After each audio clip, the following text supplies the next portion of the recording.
حضرت خدیجہ ویسے تو عام طور پر ہمیں یہ بتایا گیا ہے، چونکہ اس دن بھی عرض کیا تھا نا کہ ہم تو سن سن کے اور قدیم سے سنتے آ رہے ہیں، اور سن سن کے اتنی فرصت ہی نہیں ملی، کبھی غور بھی تھوڑا کر لیا کریں. صرف سننے پہ بنا رکھی ہوئی ہے، صرف سننا اپنے لیے ہم نے مقرر کیا ہوا ہے کہ ہم تو سنتے ہی رہیں گے. اور سن سن کے پھر انہوں نے لکھ بھی دیا کہ شیعہ ہی اہل سنت ہے، یعنی شیعہ ہی سنی ہے، چونکہ سنتے صرف یہی ہیں. لہذا سن سن کے ہم اس حالت میں پہنچ گئے ہیں. تھوڑا سا سننے پر غور بھی کر لیں ہم کہ یہ جو سنا ہوا ہے یہ ہے کیا، ماجرا کیا ہے، حقیقت کیا ہے. آج تک ہمیں سنایا بھی گیا، ہمیں پڑھایا بھی گیا، ہم نے پڑھا بھی کہ حضرت خدیجہ مکہ کی بڑی مالدار خاتون تھی، اور ان کی ثروت و مال کے چرچے پھر ہر زبان زد عام و خاص ہیں کہ بڑے مالدار تھی حضرت. اور اسی مالی حیثیت کی وجہ سے پیغمبر اکرم کے ساتھ بھی ان کا رابطہ ہو گیا، چونکہ ان کا سامان تجارت حضرت لے کر گئے. البتہ وہ امانت داری جو مشہور تھی حضرت کی، اس وجہ سے سامان تجارت بھیجا، اور اس سامان تجارت کے بعد ان کو امانت داری کا جب علم ہوا تو انہوں نے شادی کی پیشکش کر دی. پیغمبر اکرم نے قبول فرمائی اور اس کے بعد رشتہ ازدواج میں منسلک ہو گئے. بتایا کیا جاتا ہے کہ مکہ کی بہت بڑی سرمایہ دار خاتون یہ پیغمبر اکرم کے حلقہ ازدواج میں آ گئی. یہ سنا ہوا ہے. اس سننے پر عرض کر رہا ہوں، تھوڑا غور بھی کیا کرو کہ جب یہ جملے کہتے ہو تھوڑا غور بھی کر لیا کرو کہ دوسرے کیا کہتے ہیں، خلق خدا کیا کہتی ہے اس بارے میں. چونکہ دوسروں نے اسلام کے بارے میں کچھ اظہارات بھی کیے ہیں، دوسرے جو ہماری طرح معتقد نہیں، ہماری طرح محبت و عقیدت نہیں رکھتے، ہماری طرح احترام نہیں رکھتے شاعر اسلامی کا، شخصیات اسلامی کا، بلکہ وہ درود پڑھیے محمد والے محمد.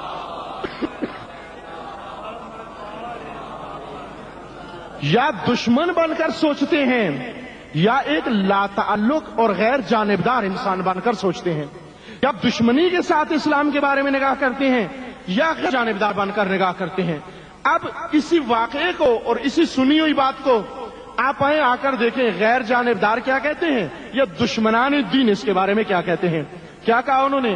کہا کہ دین کے اندر کوئی ایسی اپنی منطق، کوئی ایسی لاجک، کوئی ایسی قوت و طاقت نہیں تھی، بلکہ یہ دین پھیلا ہے دو طریقوں سے. صرف ایک زور سے ڈنڈے سے پھیلا ہے، اور دوسرا مال و ثروت سے پھیلا ہے.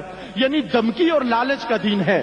یعنی لالچ دی لوگوں کو کہ آؤ ہم تمہیں پیسے دیں گے مسلمان ہو جاؤ، تو فقیر لوگ دڑا دڑ پیسے کی وجہ سے مسلمان ہوتے گئے. جیسے آج کل مشنری مسیحیت نے افریقہ کے اندر اسی طرح سے لوگوں کو مسیح بنانا شروع کیا ہے، اور فقیر لوگوں کو جا کر، قحط زدہ لوگوں کو جا کر، آپ کے ملک میں بھی یہی ہوا ہے، یہی بلوچستان میں. اب یہاں پر کہہ دینا حرج نہیں ہے، میں آپ کی خدمت میں عرض کر دیتا ہوں کہ آپ نے تاریخ میں یہ واقعات کبھی نہیں سنے ہوں گے جس پر ہم کبھی آنکھیں بند کر کے اور کان بند کر کے کبھی اتراتے بھی تھے، لیکن آج وہ اترانے کا موقع نہیں. میرے لیے افسوس کا کام آ گیا ہے. آپ کے بلوچستان کے اندر 25 گھرانے مسیحی ہو گئے. 25 گھرانے مسیحی ہو گئے ہیں. کیوں مسیحی ہو گئے؟ صرف اسی وجہ سے کہ مشنری لوگوں نے آ کر ان کے سامنے آ کر کہا کہ تم فقیر ہو، تمہارے پاس گھر نہیں ہے، تمہارے پاس نوکری نہیں ہے، تمہارے پاس ملازمت نہیں ہے، تو ہم تمہیں یہ سب کچھ دینے کے لیے تیار ہیں. اب وہ آئے، فقیر لوگوں کا فقر دور کیا، لیکن اس شرط کے ساتھ کہ تم مسیحی بن جاؤ. اب لوگوں کو اپنا پیٹ تو پالنا تھا، لوگوں کو اپنی حیثیت تو رکھنی تھی، لوگوں کو اپنا تن تو ڈھانپنا تھا. لہٰذا انہوں نے کہا کہ یہ مذہب جس میں ہم ہیں اس نے ہمیں دیا ہی کیا ہے، یہ تو ہمیں فقر و فلاکت کے علاوہ کچھ بھی نہیں دے سکتا. لہٰذا کیا کرو، مسیحیت سے لے کر مسیحی بن جاؤ. تو 25 گھرانے اندر ریکارڈ بات ہے کہ اس وقت شیعہ بلوچستان کے اندر مسیحی بن گئے ہیں. اب انہوں نے یہ کہا کہ اسلام بھی اسی طرح سے پھیلا کہ انہوں نے فقیر لوگوں کو، مکہ کے اندر فقیر لوگ تھے جن کے پاس کھانے کے لیے کچھ بھی نہیں تھا، حضرت خدیجہ کا مال لے کر رسول اللہ معاذ اللہ لالچ دیتے تھے لوگوں کو کہ تمہیں میں کھانا دیتا ہوں، روٹی دیتا ہوں، کپڑے دیتا ہوں، اور مسلمان ہو جاؤ. غلاموں کو، یہ نادار لوگوں کو جو دوسروں کی چکی کے نیچے پس رہے تھے، ان کو لوگوں کو لالچ دی گئی. اور پھر جب تھوڑی سی طاقت بن گئی، مدینے میں آ گئے، تو پھر تلوار ہاتھ میں لے لی. لہٰذا یہ دین یا دھمکانے کا دین ہے یا للچانے کا دین ہے. تو لہٰذا وہی لوگ دین اپنائیں گے یا دھمکی میں آ جاتے ہیں یا پھر لالچ میں آ جاتے ہیں. لیکن جو لالچی نہیں ہے یا جو دھمکی میں نہیں آتا، وہ کبھی اسلام کی طرف رجوع بھی نہیں کرے گا. آپ تاریخ پر دشمنان اسلام نے کیا کچھ کیا، ادھر سے پھر ہم بھی ان کو سنت دے دیتے ہیں کہ آپ جو بات کر رہے ہو یہ بات ہے تو صحیح. لہٰذا اگر ایک تازہ مسلم نووارد انسان یا جس کو اسلام کی دعوت دیں، یا اگر واقعی مطالعہ کرنا چاہے، اس کے لیے ہم خود بھی معمہ بنا دیتے ہیں. اس میں کوئی شک نہیں ہے کہ حضرت خدیجہ مکہ کی مالدار عورت تھیں، لیکن مکہ کی مالدار عورت مکہ کی ہی مالدار عورت ہیں. یہاں پر ذرا توجہ کے ساتھ، مکہ کی مالدار عورت مکہ کی مالدار عورت ہیں، نہ کراچی کی مالدار عورت، نہ اس وقت پوری دنیا کی حساب سے آپ دیکھیں جو آج مالداری کا تصور ہے. مکہ اس وقت شہر تھا، ایک چھوٹا سا گاؤں، ایک بہت ہی چھوٹا سا محدود سا گاؤں.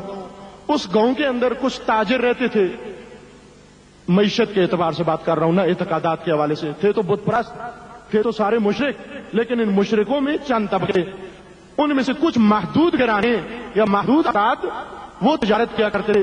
اور تجارت میں اس وقت ہر وہ انسان جس کے پاس اپنے کھانے پینے کے لیے کچھ ہو، کسی کے ہاں مزدوری نہ کرتا ہو، اس کو مالدار کہا جاتا تھا، سمجھا جاتا تھا. اور ہر وہ انسان جو دوسروں کے ہاں کام کرنے پر مجبور ہوتا تھا، وہ یا غلامی اختیار کرتا تھا یا دوسروں کے ہاں ملازمت کیا کرتا تھا. تو حضرت خدیجہ مکہ کی مالدار عورت تھی، لیکن مالیت کا وہ تصور جو مکہ کے اندر موجود تھا، نہ وہ تصور جو آج آپ کے ذہنوں میں موجود ہے کہ وہ ایک بلینئر عورت تھی، وہ ایک بلینئر عورت تھی، وہ ایک ایسی کروڑوں پتی یا کھربوں پتی عورت تھی کہ جن کی دولت کو دیکھ کر رسول اللہ نے ان کے ساتھ شادی کر لی. یہ وہ بہانہ ہے جو خود ہم بنا کر دوسروں کے ہاتھ میں دے دیتے ہیں.